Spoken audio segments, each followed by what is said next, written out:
Qué bendición una vez más aquí con ustedes compartiendo la palabra del Señor y listos para compartirlas con otros también. Esa es la misión. Recibimos de gracia, damos de gracia, lo que aprendemos, lo que el Señor nos va revelando en su palabra, lo compartimos y es cada uno de nosotros tiene la misma responsabilidad de hacerlo para con otros que están a nuestro lado, nuestras familias, nuestros amigos. Estamos en el capítulo 4 de Jonás. Estaba recordando cuando teníamos nuestros dos niños, tenemos dos varones, ya son jóvenes, pero recordaba cuando eran niños, como cuando un año más o menos, un poquito más, eh, el poder, no sé cuántos, los que son padres tal vez lo han hecho también, ¿verdad? Cuando uno los toma en los brazos y en las manos y los levanta, los lanza un poquito, los suelta y los vuelve a agarrar.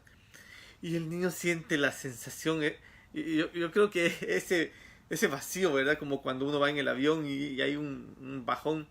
Me imagino que es la misma sensación que el niño siente cuando lo sueltas y lo agarras otra vez cuando va de caída.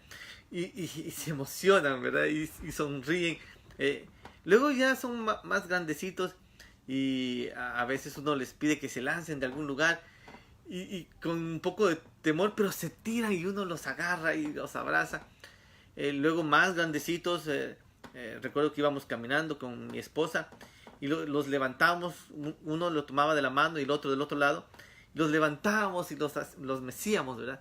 Y se reían de la emoción de sentir la fuerza de los brazos levantándolos. Ya cuando estaban por los 4 añitos, 5 añitos, les gustaba que yo los tome de los brazos y les gire y giraba con ellos y ellos levantaban los pies y estaban como volando, ¿verdad? Y ya cuando los bajaba muy contentos y poco a poco los niños van desarrollando una resistencia a las emociones, ¿ya? Y cuando pensaba en eso y me trasladé un poco a nuestro punto hoy día con nuestros hijos ya grandes.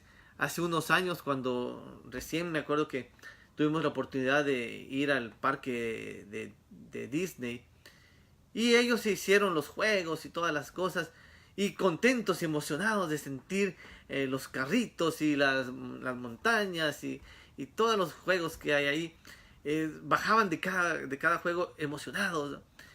Y luego la siguiente vez, la siguiente, ya era menor la emoción, todavía lo disfrutaban, pero como que ya su cuerpo se iba adaptando a la emoción y ya sabían de lo que se trataba y ya no era tan emocionante. De ahí fuimos a otro parque que se llama Universal y habían unos juegos un poco más para adultos, para jóvenes. Y entonces nuevamente esa emoción de nos hicimos esto y qué emocionante, cómo se sentía. Y tuvieron la oportunidad después, hace un tiempo, de ir a un parque que se llama Six Flags. Y bueno, ahí están las montañas rusas más grandes y los juegos más peligrosos y más rápidos que hay. Y cuando ya regresaron de allá, mis dos hijos decían, no, ya podemos subirnos a cualquier cosa, ya eso de Disney, Universal, eso no es, ya no sientes nada ahí. Esto sí fue, pero ya después, ya eso también, ya el último juego ya. Entonces poco a poco, y vemos como los jóvenes también a nivel de deportes cada vez han surgido los deportes extremos. En el hecho de jóvenes que buscan cada vez emociones más fuertes para identificarse con eso. La adrenalina que produce el meterse en esos juegos, en esos deportes, producen cada uno de ellos, en estos deportistas extremos, ¿verdad? Una sensación especial de fuerza, de lanzarse a lo que sea.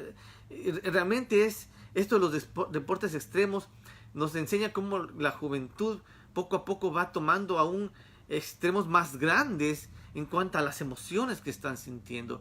Y pues también son muy peligrosos justamente porque ya mientras más peligroso el deporte o la acción que van a realizar, entonces es mayor la sensación y la adrenalina que genera. tanto en quien lo practica como en quienes lo están mirando. Entonces estos nuevos deportes tienen pues también sus adeptos y tienen sus canales que los promocionan, porque la gente ha ido perdiendo la sensibilidad. Y ahora cada vez mientras más peligroso y más grave, es mejor para ellos. Y quizás pensando en esto, llegamos al punto de lo que le ocurre a Jonás en este tiempo. Estamos en Jonás capítulo 4 y vamos a ir al versículo 5 de Jonás para analizar un poquito por qué les estaba hablando de esto, de la pérdida de las sensaciones, de la generación de adrenalina que mueve nuestras nuevas generaciones. Dice Jonás capítulo 4 versículo 5 lo siguiente: y salió Jonás de la ciudad de Nínive. Recuerden que fue a predicar a Nínive. Salió Jonás de la ciudad y acampó hacia el oriente de la ciudad, y se hizo allí una enramada, y se sentó debajo de ella a la sombra, hasta ver qué acontecería en la ciudad. Uno puede hacerse la imagen, ¿verdad? Jonás estuvo predicando, dice que tomaba 3 días caminando, de camino en la ciudad, poder cruzar la ciudad. Así que él predicó. Entonces supuestamente predicó esos 3 días. Desde el primer día ya hubo un impacto. Y vemos, como lo vimos antes en la palabra, que aún el rey llamó a todo el pueblo al arrepentimiento, a silicio, a romper rasgar sus vestiduras, ayunar y pedir perdón para que Dios los perdone. Y eso fue lo que ocurrió. Jonás vio todo esto. Él estuvo esos 3 días en la ciudad, sale de la ciudad, cruzó de la ciudad, salió de la ciudad y llegas, acampa, dice que construyó una enramada, ¿verdad? Tomó su tiempo, como que estuviera de camping, puso unas ramas ahí para hacer sombra, y se recostó debajo de ella a ver qué pasaba con la ciudad. Recuerden que la predicación de Jonás era que iban a ser destruidos. Él se enojó porque Jehová dijo que no. Dios dijo, no los voy a destruir, los perdono. Él sale de la ciudad después de ver todo lo que había pasado y se sienta todavía con la esperanza de a ver qué pasa con la ciudad. Capaz que Dios decide al final sí destruirla. Así que se sienta tranquilamente a esperar qué es lo que Dios va a hacer, aún sabiendo cuál había sido la respuesta de Dios. ¿Qué es lo que llama la atención aquí? Durante esos 3 días, desde el primer día, Jonás fue testigo, porque él estaba en la ciudad, él vio a la gente, él predicaba y él vio la reacción de las personas, incluyendo el hecho de que supo de lo que pasó con el rey, de cómo él mismo llamó a la gente a pedir perdón, a arrepentirse, a ayunar. Así que Jonás es testigo de esta vivencia de transformación que ocurre frente a sus ojos. A través del mensaje que él está predicando, él ve a la gente caer de rodillas, llorar, gemir, dejar de comer, o sea, ayunar y ponerse en silicio y rasgar sus vestidos y arrepentirse y pedir misericordia de parte de Dios. Él lo está viendo. Él es testigo de lo que llamaríamos el milagro más grande del mundo. Sí, porque el hecho de ver una vida en transformación, arrepintiéndose de su situación, de su condición, y queriendo y anhelando por Dios, eso es el milagro más grande que puede verse. Pero Jonás es testigo presencial de esto, y sale como que nada, hace una enramada y se sienta a ver, como que su conciencia, sus emociones no experimentaron nada. Y eso es preocupante cuando lo ponemos a la luz de nuestros días. Cuando vemos una iglesia que no gime por las almas perdidas, que no hay pasión por los pecadores, que está ensimismada en sí misma, aunque sea una redundante, ¿verdad? Y solamente ve para adentro. Actividades para nosotros, programas, campamentos y retiros, y hacemos esto, y siguen viendo programas y actividades de alabanza, y poner más luces y más sonido y mejor local, y las almas siguen afuera, perdiéndose. Y a veces en una reunión donde hay un llamado para perdón, para salvación, y alguien, las personas con indiferencia, ¿verdad? ¿No? Se convirtió uno, otro. Y no hay, ya no hay esa pasión. Yo recuerdo cuando en mi tiempo alguien aceptaba a Cristo, aún los que oraban con ellos lloraban delante del Señor de gratitud, ¿verdad? Al ver a una persona con lágrimas en sus ojos, tal vez de rodillas, implorando misericordia a Dios, diciendo: Señor, perdóname, he sido pecador o pecadora y estoy aquí, me arrepiento, dame una oportunidad, Dios, te amo, perdón. Y ver a esa persona ahí, al consejero, a la persona que se acercaba a orar, también le conmovía y lloraban juntos, y era un momento especial, espectacular. Era, nuevamente, como lo mencioné, el ser testigo del milagro más grande del mundo. La transformación de una vida. Alguien que llega a conocer a Jesucristo, entiende su condición de muerte, de pecado, pide perdón y se arrepiente y con lágrimas llega. Eso es espectacular, es algo único. Y por eso la palabra de Dios dice que hay fiesta en los cielos cuando un pecador se arrepiente. Hay fiesta en los cielos cuando un pecador se arrepiente.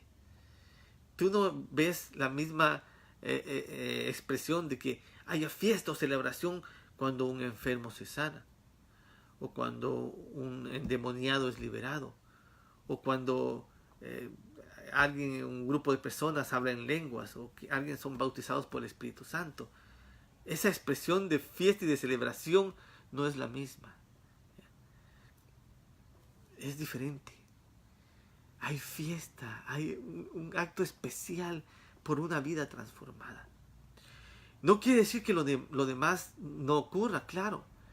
Pero si leemos las Escrituras, todo lo demás, las sanidades, la unción, el derramamiento del Espíritu Santo, las lenguas, y todas las manifestaciones del Espíritu Santo y dones del Espíritu, son manifestaciones dadas para que los que estén de afuera, visitando y mirando lo que está pasando, hagan ¿qué?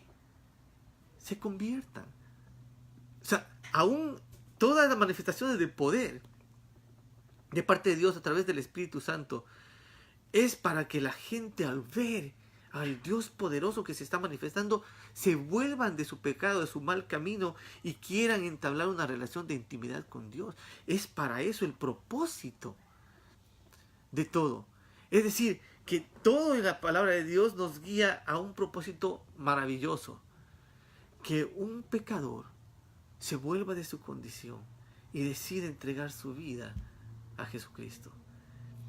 Y entregarle a Él su corazón. Eso es la razón de todo lo demás. Pero cuando ya en la iglesia hemos llegado a un punto en que ya no nos emocionamos por eso. Hemos perdido la sensibilidad a lo más importante. Y ahora buscamos emociones más fuertes. Entonces pasamos de un estudio de casa a ya una celebración en la iglesia, luego un campamento, luego un retiro, luego un evento para llenura del Espíritu, luego una campaña de sanidad y poder de Dios. Y vamos buscando cada vez mayores emociones donde se sienta más. Pero todo en la Biblia nos lleva a que cada cosa que hacemos como cristianos, como hijos de Dios y como iglesia, debe ser en el propósito de que el pecador reconozca su condición y quiera volver a Cristo para que su alma se salve, para ser librado de la muerte y de la condenación. Ese es el propósito de todo. Yo quisiera en esta noche animarnos a una reflexión de que nuestro corazón vuelva a ser sensible a los detalles pequeños pero inmensos para el reino de los cielos, como la salvación de una persona. Cuando una iglesia se postra y agradece y alaba al Señor y glorifica su nombre por un pecador que llega.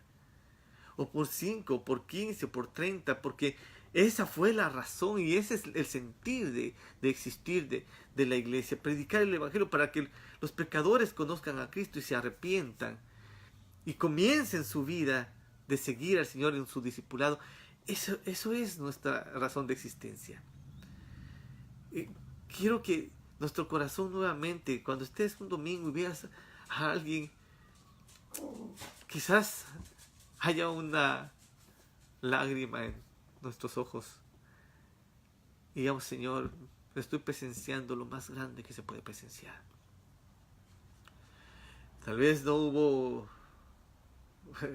milagros de sanidad, no hubo endemoniados liberados, no hubo manifestaciones de lenguas y profecía, pero un pecador se arrepintió y he sido testigo del milagro más grande del mundo. Esa sensibilidad al corazón de Dios en su propósito más profundo, que todo pecador pueda volverse y ser liberado por la sangre de Cristo y retome su comunión y su intimidad con Dios, es la razón. No seamos como Jonás, impávidos ante todo, al ver el arrepentimiento, las lágrimas, el dolor, el ayuno, la transformación de las vidas, el cilicio, la súplica de la gente y al final la respuesta de Dios, y nosotros salgamos pensando: quiero algo más espiritual y más profundo, cuando Dios nos permite ser testigos del milagro más grande, que es la transformación de un alma, la salvación de un pecador. Permítame orar.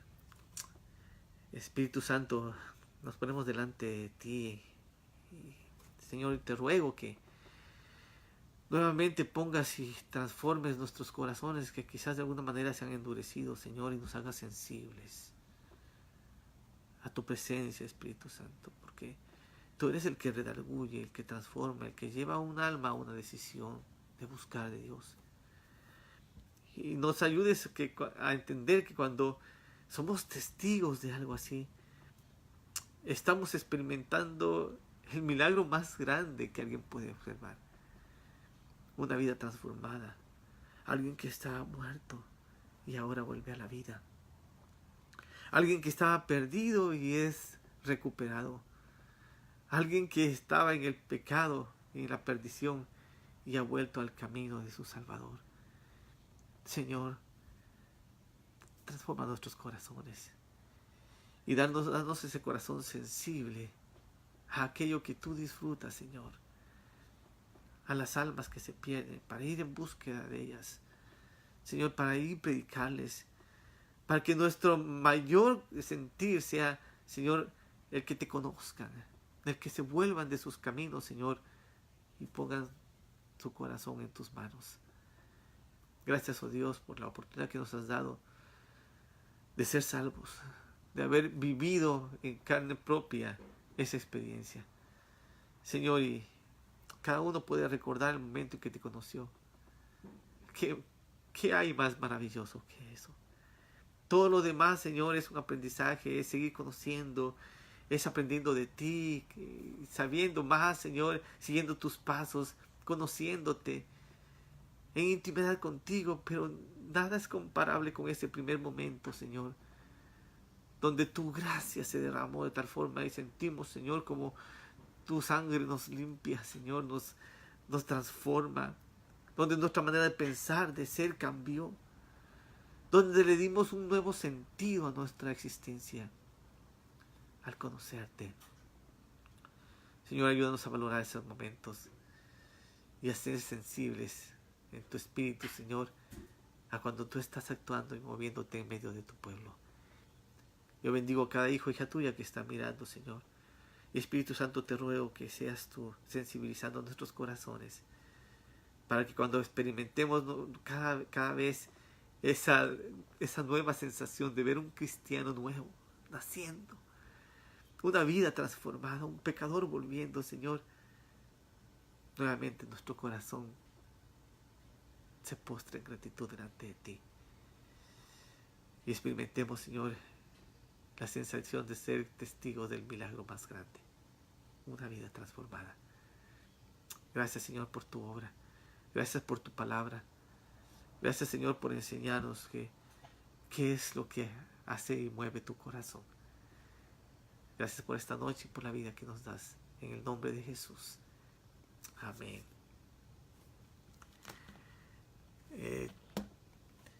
Te pido nuevamente, como siempre, que nos ayudes compartiendo la palabra.